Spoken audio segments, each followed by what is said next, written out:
చర్చికి వెళ్తే ఆచారాలు మానేయాలి, సాంప్రదాయాలు మానేయాలి, కట్టడలు మానేయాలి. మాను. ఏ స్కూల్కి వెళ్తే యూనిఫామ్ వేయవా? బస్సు ఎక్కితే టికెట్ తీసుకోవా? ట్రైన్ ఎక్కితే టికెట్ కొనవా? బండి రోడ్డు మీద నడవటానికి పెట్రోల్ కొట్టించవా? గాలికి నడుస్తుందా? నీ ఇంటిలో నువ్వు వేస్తున్న ఫ్యాన్ లైట్ గా కరెంటు బిల్లు కట్టవా? ఫ్రీగా ఏమని ఇస్తున్నారు నీ కరెంటు?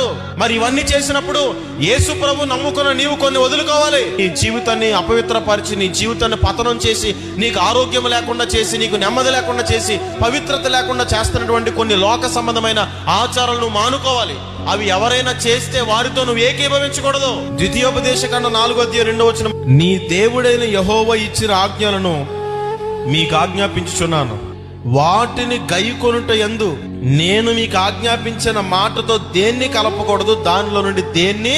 ఇదే మాట బైబిల్ లేఖనపు సమాప్తములో రాశాడు. ప్రకటన గ్రంథం 22:18 ఈ గ్రంథమందున్న ప్రవచన వాక్యములను విను ప్రతి వానికి